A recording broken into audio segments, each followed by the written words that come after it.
আজকে আলোচনার বিষয় ইন্টিগ্রেশন। ইন্টিগ্রেশন হচ্ছে আমাদের ডেরিভেটিভ, আমরা যে ডেরিভেটিভ শিখেছি সেই ডেরিভেটিভের একটা বিপরীত প্রক্রিয়া। ইন্টিগ্রেশন কি? Integration is a reverse process of derivative. অর্থাৎ হচ্ছে ইন্টিগ্রেশন হচ্ছে একটা ডেরিভেটিভের রিভার্স প্রসেস, বিপরীত প্রক্রিয়া। যেমন ধরো আমি যদি ডি বাই ডিএসকে ফাংশন অফ এসকে ডেরিভেটিভ করি, অর্থাৎ ফাংশন অফ এসকে আমি ডিএক্সের সাপেক্ষে যদি ডেরিভেটিভ করি, আমরা পাচ্ছি এফ ফাংশন অফ এক্স, ধরে নিলাম সে, এটা ধরে নেওয়া হলো। এখন এই ফাংশন অফ এসকে যদি ইন্টিগ্রেশন করি, ইন্টিগ্রেশন চিহ্ন হচ্ছে, এটা হচ্ছে ইন্টিগ্রেশন সিম্বল, এটা হলো সিম্বল, ইন্টিগ্রেশন সিম্বল। এই ফাংশন অফ এক্সকে অর্থাৎ ডিএক্স ইন্টিগ্রেশন কাকে করছে? ফাংশন অফ এক্সকে যদি আমি ইন্টিগ্রেশন করি তাহলে আমি আবার ফাংশন অফ এক্স পেয়ে যাব। অর্থাৎ আবার এই যে ধরো ফাংশন অফ এক্সকে এক্সের সাপেক্ষে আমি ডেরিভেটিভ করলাম, পেলাম এফ এক্স। আবার এই এফ এক্সকে যদি আমি ইন্টিগ্রেশন করি আমি আবার ফাংশন অফ এক্স পেয়ে যাব। অর্থাৎ ইন্টিগ্রেশন হচ্ছে ডেরিভেটিভের একটা রিভার্স প্রসেস। ওকে, একটা এক্সাম্পল নেওয়া যাক। একটা এক্সাম্পল নিলে আমরা বিষয়টা একটু ক্লিয়ার হয়ে যাবে। ধরুন d by d x x to the power 5 নিলাম। তাহলে এইটাকে যদি ডেরিভেটিভ করি আমার কী আনসার আসবে? পাওয়ার পাশে নেমে যায়, এস টু দি পাওয়ার 1 কমে যায়, 5 থেকে 1 কমে গেলে 4, 5 এস টু দি পাওয়ার 4 আসে। এখন দেখা যাক 5 এস টু দি পাওয়ার 4কে আমরা কি করব? ইন্টিগ্রেশন করব। তাহলে 5 S to the power 4 integration করছি, ইন্টিগ্রেশন করব কি? ডিএক্সে। এবার ইন্টিগ্রেশনের রুল কি? রুলটা ভালো করে বুঝে নাও। 5 ইন্টিগ্রেশন হয় না, 5 বেরিয়ে গেলে x to the power 4 dx. ইন্টিগ্রেশনে কোনো দিন ধ্রুবকের ইন্টিগ্রেশন হয় না। এবার কি হবে? আমার কি বলেছিলাম? ডেরিভেটিভের উল্টো প্রসেস। ডেরিভেটিভে কি হয়? 5 বসে গেল, পাওয়ার কি হয়? পাশে গুণ হয়ে যায়, এখানে পাওয়ার কী হয়ে যাবে? ভাগ হয়ে যাবে।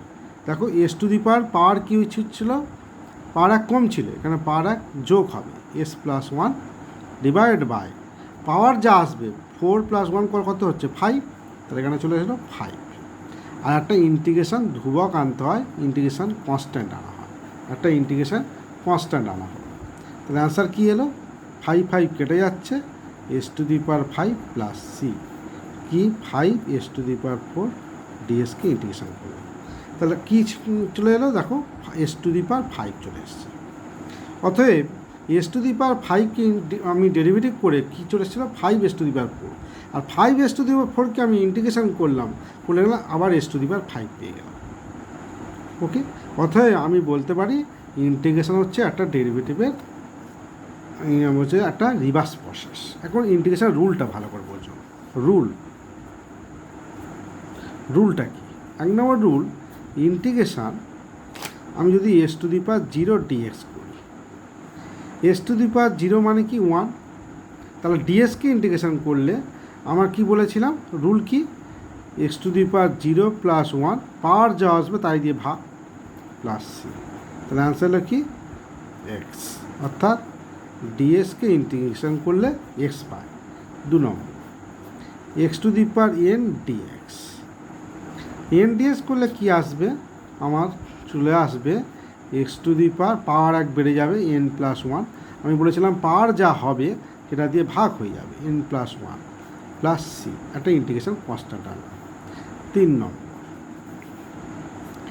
এ x to the power N dx. এখন যেহেতু এটা ডিএক্স আছে তাহলে এক্সটা হচ্ছে এখানটা কি? চলরাশি। তাহলে এটা কি? কনস্ট্যান্টের কোনো ইন্টিগ্রেশন হয় না। যেমন ডেরিভেটিভ আমরা যখন শিখেছিলাম তখন কনস্ট্যান্টের কোনো ডেরিভেটিভ করিনি, এখনও করা হবে না।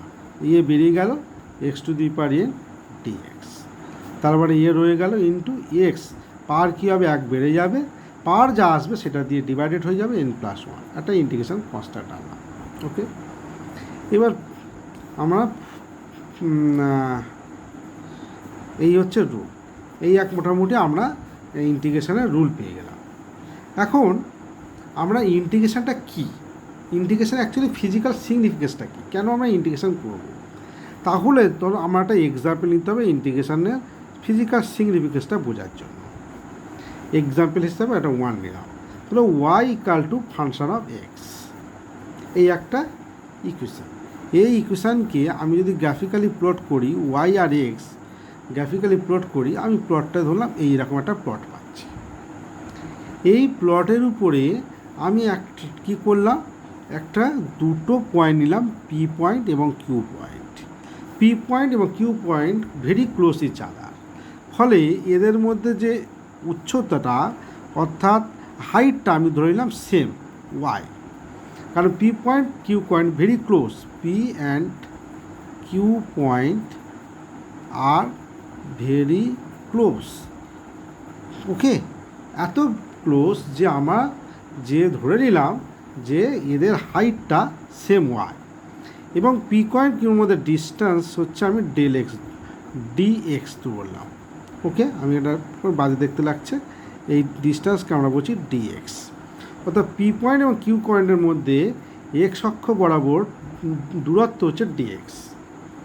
তাহলে পি এবং কিউ দুটো পয়েন্ট মিলে আর এক্স অক্ষ মিলে একটা কী নির্দেশ করলো, একটা এরিয়া নির্দেশ করলো। এখন এই এরিয়াটা কত, পি কিউ, আমি এখানে নাম দিচ্ছি আর আর এস নামকরণ করলাম। তাহলে পি কিউ আর এসের এরিয়া হচ্ছে পি কিউ আর এস এর area of P Q R S equal to কী পেলাম, y D x.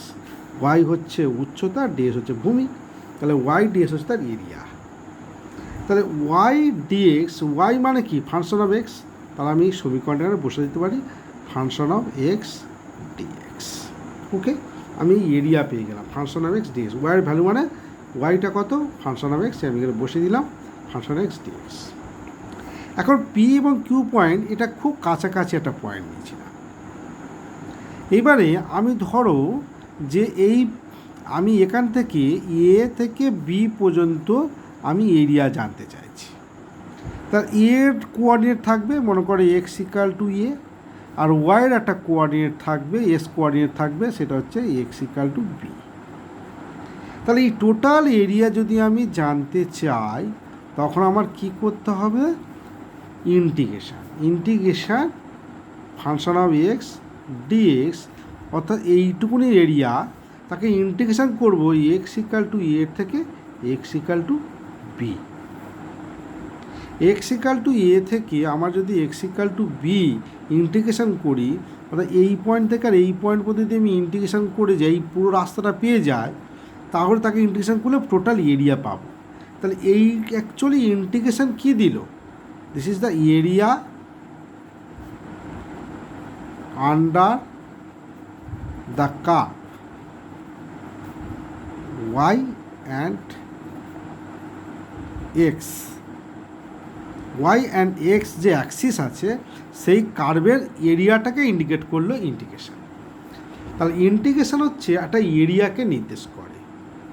Okay, x equal to a থেকে এক্স টু। এখন আমরা এটাকে কীভাবে মেজার করবো, area x equal to a থেকে এক্স ইকাল টু বি। দেখো একটা ছোটো করে এইটাকে যদি আমি ছোট্টো করে ভাঙি, এই মনে করো এখান থেকে লেখচিত্রটা শুরু হয়েছে। তা আমি এ যদি নিই, তাহলে আমার প্রথমত এরিয়া এই পর্যন্ত এলো, এই একটা এরিয়া পাচ্ছি এক্স ইকাল টু এতে, এই এরিয়া। আর এক্স ইকাল টু বিতে আমি টোটাল আবার সেই এরিয়াটাকে টোটাল এরিয়া পাচ্ছি এক্স ইকাল টু বিতে, এ পয়েন্ট এবং বি পয়েন্টে। তাহলে বিষয়টা কী দাঁড়ালো, আমার তো এই এরিয়াটুকু দরকার, আমার এই এরিয়াটুকু লাগবে, এক্স ইকাল টু এ থেকে এক্স ইকাল টু বি, এই এরিয়া এ থেকে বিতে যাওয়ার জন্য কতটা এরিয়া কভার হয়েছে। তাহলে আমি যদি এখান থেকে অ্যাকচুয়ালি ক্যালকুলেশনটা হচ্ছে, তাহলে এই এরিয়াটা আমার মাইনাস করতে হবে, এই এরিয়াটা আমাকে মাইনাস করতে হবে। আমি যখন এইটা বসাবো, দেখো এই function of x, x equal to a আর x equal to b, function of x dx. Let ধরে নিলাম, আমি যদি ফাংশন অফ এক্স আর ডিএক্সকে ইন্টিগ্রেশন করি, তাহলে ইন্টিগ্রেশন করে পেলাম এফ এক্স। এটা ধরে নিলাম যে আমি যদি এই টার্মটাকে ইন্টিগ্রেশন করি, আমি এফ এক্স পাচ্ছি ইন্টিগ্রেশন করে। তাহলে আমার তাহলে অ্যাকচুয়ালি কী দাঁড়িয়ে গেল, আমার এক্স দাঁড়িয়ে গেল। এবার আমার তো ইন্টিগ্রেশন করা হয়ে গেছে, আমার লিমিটটা ব্যবহার করা হয়, তাহলে লিমিট বসালাম এক্স ইকাল টু থেকে এক্স ইকাল টু বি। এখন লিমিটের ব্যবহার হয়নি, জাস্ট একটা লাইন টেনে লিমিটটা রেখে দিলাম।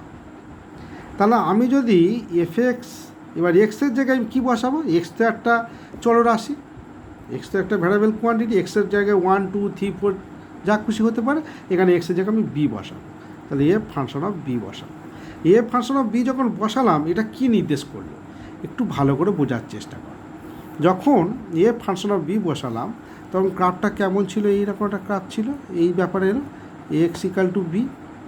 তখন এই এরিয়াটা পুরো নির্দেশ করে দিল, পুরো এই এরিয়াটা নির্দেশ করলো। যখন আমি আপার লিমিটটাকে বলা হয় আপার লিমিট,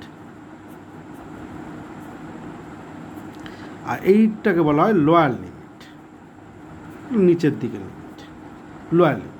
তাহলে আমি যখন এক্সের জায়গায় যখন আপার লিমিট বসিয়ে দিলাম, তখন সে কি নির্দেশ করলো, যে পুরো এক্স ইকাল টু 0 থেকে আর এক্স ইকাল টু বি পুরো এরিয়াটাই নির্দেশ করে দিল।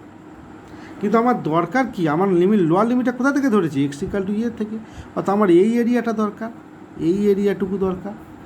তাহলে আমার এই এরিয়াটা মাইনাস করতে হবে, সেই জন্যে একটা মাইনাস সাইন আনা হয় f equal to function of a. আবার একটা প্রশ্ন জানলাম, sir minus function of a কেন হলো? দেখো, আবার আমি যখন ফাংশন অফ ব্যবহার করব, তখন এইটুকুনি এরিয়া নির্দেশ করবে, এক্স ইকাল টু অর্থাৎ এই এরিয়াটা নির্দেশ করছে ফাংশন অফ তখন ফাংশন অফ এইটুকু এরিয়া নির্দেশ করছে, আর এইটুকুনি এরিয়া তো আমাকে মাইনাস করতে হবে, তাহলে তো আমি বাকি এরিয়াটা পাবো। এই জন্য লোয়ার লিমিটটা সবসময় মাইনাস আসবে। প্রচুর ছেলে মেয়েদের সমস্যা, লোয়ার লিমিটে কেন মাইনাস দিলাম, লোয়ার লিমিটে এই কারণে আমরা মাইনাস দিলাম, এইটুকুনি পোর্শনটুকু আমার এসটা চলে আসবে, সেই জন্য মাইনাস ফাংশনের লোয়ার লিমিট ভাষাটা বাদ দিলাম।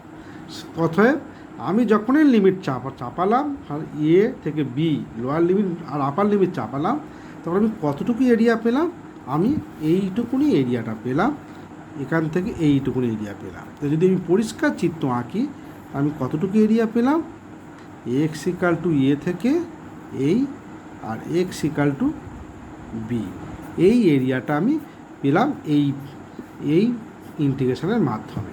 কি ইন্টিগ্রেশনটা কেমন, lower limit upper limit b function of x dx.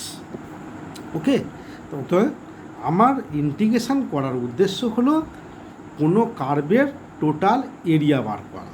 Okay, integration means total value give করা।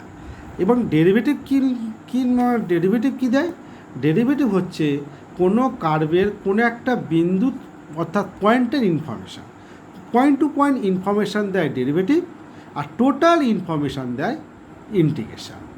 আরেকটা জিনিস তোমরা জেনে রাখবে, ইন্টিগ্রেশান তার উপরে করা যায় যে সমস্ত সমীকরণ বা যে সমস্ত ভৌত রাশি পথের উপর নির্ভর করে না, ইনিশিয়াল পয়েন্ট আর ফাইনাল পয়েন্টের উপর নির্ভর করে, তার উপরেই একমাত্র ইন্টিগ্রেশন চাপানো যায়, লোয়ার লিমিট আপার লিমিট চাপানো যায়। ওকে, আজকের এই